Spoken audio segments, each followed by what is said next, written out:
I'm so glad you're joining us for this episode of Street Soldiers. We're calling it AI Your Life. We're experiencing AI in nearly every area of our lives. It's bringing new possibilities, but at the same time, there are growing worries about job security. So will the future be like some scary sci-fi movie where the robots take over and we work for them? Or will AI give us new ability to expand and enhance the human experience? About 55,000 people were laid off in the United States in 2025 due directly to AI, according to business consulting firm Challenger Gray and Christmas. As high as that number sounds, it was a small fraction of the approximately 1 million job cuts last year, the highest job loss in 5 years, much of it due to cost cutting. Still, the fear of losing your job to AI is real, and many job seekers as well as workers are finding that AI literacy is a plus, says top AI consultant Alicia Little. I would recommend to start off with ChatGPT. Get a free ChatGPT account. I'd also recommend Gemini. So especially if you're a creative and you want to create images and videos and infographics, Google Gemini is a fantastic tool. And then if you're doing any research, we love perplexity.ai. So start off with those 3 tools. There are many daily practical uses for AI on our phones with information searches, making appointments and travel plans, and even shopping for the best deals. But there is also a dark side. AI's ability to imitate a real person's voice or create a deepfake likeness used to deceive others continues to grow with few guardrails. That capability increases the potential for scams, says software developer Lucas Hansen of Savai. Already, AI can do many, many, many more things than it might seem like it can if you're just using it casually. The rapid expansion of AI is posing special challenges for colleges and universities. Educators must prepare students for an unpredictable future that will demand AI literacy while developing traditional human communication skills. Rob Kistner, who teaches entrepreneurship and AI at Iona University, helped develop their AI teaching protocols. We have a period of time in every class period where there's no technology, no phones, no laptops out, where we're focused on lecture and conversation. We're focused on getting students to disagree with each other and justify their position, all of those really, really essential core communication skills. But it's unrealistic to have students not use technology at all in class. So then we have everybody take out their phones and laptops and dive deep into using AI to support their learning. Let's dive in and get more with our amazing panel. Joining us is Rob Kistner. He's a clinical lecturer for entrepreneurship and AI at Iona University. Rob, thank you so much for being with us. Thanks so much for having me on, Lisa. We really appreciate it. Also with us is Lucas Hansen. He's the co-founder of Savai. We're going to find out all about what they do. Lucas, thank you so much for being with us. Happy to be here. Thank you so much. Also with us is Alicia Little. She's the founder of AI Innovision, and she's also an AI consultant. She's been a TED speaker, and she's on the cutting edge there of trying to empower people to really expand their lives and their incomes using AI. Alicia, thank you so much for being with us. Thank you, Lisa. Thank you. I appreciate it. Alicia, let me start with you on this. Sure. In terms of, there's still some resistance in some places and a lot of resistance in other places. People are portraying, sometimes in the media too, AI is kind of like this boogeyman that's coming in and it's stealing your life. How do you counter that? Yeah. So I always tell people, AI is here. It's not a trend, and you need to figure out how you can benefit from AI. So there's so many ways that we can benefit from AI professionally. So when we focus on the benefits and how we can actually use it, and that's in our personal lives as well, we start to see, oh, I can integrate artificial intelligence. It's not this scary thing. And this is how I can use it to help me to solve this problem. Lucas, tell us about Savai, what you guys are doing. So we educate the public on what AI can do, where it's going, and what some of the possible risks are. And we try to do that through public communication like this. And then we also build software demos that people can use to get firsthand experience with AI. Where do you think we're at, Lucas, in terms of using AI in positive ways or productive ways? I think there are 2 different ways of using AI. There's the part that normal people interact with every day, and that's starting to see very broad use. ChatGPT has something like 800 to 900 million weekly users in the world. And then there's business use cases where they might be using it invisibly on their end. I think for the first type, for normal people using it, almost a billion people. And I think for businesses, it's only in the past 6 months that it's being used productively in an economically valuable way. Rob, you helped design this whole AI approach for Iona University. What are your concerns about it with education? Because some people say, "Oh, it's just going to make the kids dumber because they're just going to copy everything," and there's that comment which you still hear. What are your views on this? Well, so having taught several semesters of our practical use of AI class at Iona, I've gotten to see a little bit of a change in the way students are thinking about AI. At first, we saw like a huge uptick of students using AI to write their papers and, a general sense of dread around use of AI as they associate it with cheating. But we're starting to see that balance out a little bit. We're actually, in my past semester, we were starting to see some students kind of like push back the cognitive offload to AI, which is kind of nice. We're starting it to see it swing the other way, but it is a risk. I mean, I do see students, offloading their critical thinking to AI. They're stressed out. They could be A students and be, have a lot of academic integrity, generally speaking, but, they have part-time jobs and they're part of clubs and they have lots of things going on in their college lives. And so it's a slippery slope to sort of say like, well, this one time I'm going to have, ChatGPT write my paper for me. Well, that starts to blur that sort of ethical line in the sand. So it's definitely a little bit murky still, and it's very discipline specific, in the humanities versus in STEM versus entrepreneurship. The sort of like ethical use and application of it is very different. So it's very hard to kind of like address this with a single policy. Alicia, talk with us. I'm sure you get a lot of feedback with your company, and also when you're out speaking, you do a lot of public speaking as well, about this pushback that AI is taking people's jobs and they'll never find another job after that. How do you deal with that? Right. So when I train in corporations, government agencies right now, I'm seeing that they're actually looking for people that are AI literate, whether they're the college graduates or, people that are now upskilling themselves. So I tell people to focus on your AI literacy. And that means to learn how to use these AI tools because companies are looking for people that can do that. LinkedIn said that in 2025, the number one skill to have is AI literacy. So, and then the number 10 skill to have was understanding how to use large language models like ChatGPT and Claude. So it's about upskilling yourself and knowing how to use these tools to future-proof yourself and then also to get a better job. So yes, we're definitely losing some jobs, especially jobs that have repetitive tasks in this AI revolution that we're in right now. But also there's so many new jobs being created, jobs that didn't exist 5 years ago. So that is also a place where people focus, and there's a lot of excitement around that. There's more coming up after this. Lucas, you wanted to give us some information about jobs? I think it would be quite nice if after AI gets substantially better, everyone still has a job. I don't really think that's true. If you look at the stated goals of these AI companies, for example, OpenAI, right on their charter, it says they want to automate 90% of economically valuable work. So if we 90%? Wait, 90%? 90%. And that's been one of their core goals since the very beginning. And according to all reasonable measurements, they have been making progress on that. So over maybe 6 months ago, OpenAI released a benchmark called GDP-val, which is a way that they measure how good AI is at replacing economically valuable work.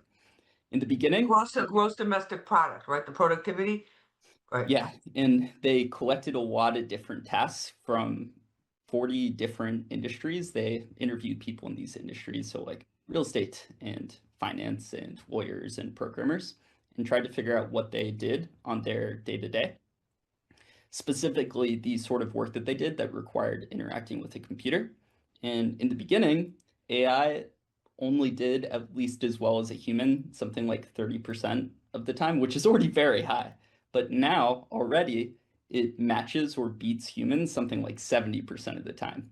So that doesn't mean that it can completely replace a job, but it does mean that they're making progress in their stated goal. Rob, I've seen articles, a couple of the people that have been very instrumental in creating AI expressing their concerns that this is kind of like a Wild West. of unregulated use that is out there. Rob, what do you think about that in terms of the business field? Yeah, I mean, I think with technology innovation, I mean, governments struggle to create legislation quickly enough to keep up with the speed at which technology is moving. So there is a little bit of unknown, and it is a bit of the Wild West. And there's a lot of companies that are jumping on the AI hype that are spinning up products really quick, and so the landscape changes every day, every week, every month in very dramatic ways. Alicia, I'm sure you have something to say about that. I love how Lucas started us off with this. It's like we're going to move from actually doing work to managing the AI that does the work, right? And we're seeing that so often right now. So, and we call this a lot of times AI agents, but I have different AI tools that do work for me that I used to do myself. So now, for example. Yeah. Oh, there's so many. So, for example, every morning, ChatGPT, I use something called Schedule Task with ChatGPT, and every morning it sends me my daily AI news brief, and then it writes my blog post for me, and then it also writes a short script that I can read for TikTok and Instagram. And I used to have to do all of this kind of research work and writing every morning myself, but now it's all done to me, delivered to my email. So it's doing tasks that I used to have to do myself, freeing me up to do other things. So now I'm out training or speaking or doing something that involves me having to do the work while some of the other work is done by AI. I don't need to go out there and do all the research myself. It does the research and pulls it in. So I'm saving time across so many different ways by using AI. So, from what you're saying, like from us doing the actual work, managing the AI that does that is where I see a lot of the shift happening in the next 3 to 5 years. So like the 40-hour work week is going to feel crazy. We're going to have a better work week, and we're going to manage the AI systems that are doing the work for us that we used to do. Lucas, you guys have done a lot of work too about like the concern about deep fakes. I mean, we've seen this. We're going through this in the news. The news industry. There'll be pictures that come out. Some of the bigger news organizations, they have analyses of, is this a fake picture of somebody very famous in a very critical moment, a history type making moment like we've seen recently in some things. What can you tell us about that? At this point, it's very much possible to create an image of anyone doing anything at all, and it's not particularly hard. When we started 2 years ago, we had some demos around this, and it required some level of technical skill. But at this point, it's quite simple and quite easy. So that is something that people need to keep in mind when they're looking online and they see an image or even a video. It's not really proof of anything at this point. What about, Lucas? What about the scams that are out there? I think when trying to think about the influence of AI on these things, there's two different things that are worth considering. So one, AI can make existing scams cheaper and higher quality. And then the second type is AI might make entirely new things possible. So of the first type, when we get these phishing emails, they were poorly written and not very customized to a person. But now it can be higher quality, and you can use AI to do a bunch of research on a person. Previously, that would have been very expensive. And then the second type are things around deepfakes, and you can use that as a lead into a scam in some cases. There've been some, that we've seen in the New York area, fake apartments, because apartments are at such a premium. Apartment applications where you're putting down your name, you're putting your, a lot of personal information that if somebody wanted to, get access to your money or whatever, it wouldn't be that hard. Are there any signs with these phishing scams that we might be able to look for, especially if they're really well done? So just like how deepfakes mean that an image looking legitimate doesn't mean that the image is real, with the increase in quality of phishing, the fact that a website looks legitimate or an email looks legitimate isn't proof that it's actually safe. So one of the most important things to do is not think about how it looks, but think about what you're doing. So any case where you're telling someone your social security number or credit card information over the phone or on a website, very good chance that it's not real. The one thing I would most recommend is when you're interacting with a party, don't let them initiate that interaction. Don't take a call from your bank, hang up and call them. And I would say in general, that's the strategy to use. Don't let them initiate the communication. Rob, give us your thoughts on all this. Well, on the scams thing, I think it's yeah. Definitely super scary. I teach a lot of continuing ed, and one of the courses I teach through some adult schools is how to recognize scams. And I mean, I think Lucas's point is right on the money. But it's something that people need to be aware of, especially the voice cloning. That's another one with AI. Is they'll get a voice clone of a family member. And actually, one of my students actually had a call from his son that said he was in jail and needed to pay bail, but it was AI generated, and he was wise enough to figure that out. But I think education is the most important thing. We need people to know about these and be hyper vigilant about that. Like Lucas was saying, it's easier than ever now to scam people because of AI. So I always tell people that they need to do this. So right now you need to set up a family password. So if you do get that call from what you think is your son, it's an AI voice, or your daughter or your mother, your family member, you say, what's the family password? The AI will never know the family password. And that's how you can immediately tell that it's AI. And then if you do get a scam in your email and you're not sure about it, like Lucas said, don't click on anything, don't touch anything. But if you're not sure, you can actually take a screenshot of it and feed it into ChatGPT and tell ChatGPT that you're unsure of this email, you think it might be a scam email. Always show it like the email that it came from and as much of it as you can. And then in ChatGPT, you click on this plus sign right where you're typing in a prompt. The prompt is the instructions that you're giving ChatGPT, and click on deep research. And then it will do deep research on that and say, oh, this is a common scam, completely delete it, don't pay any attention to it. And it will explain the scam to you as well, so you have a bigger understanding of it. Rob, what do you think parents should know?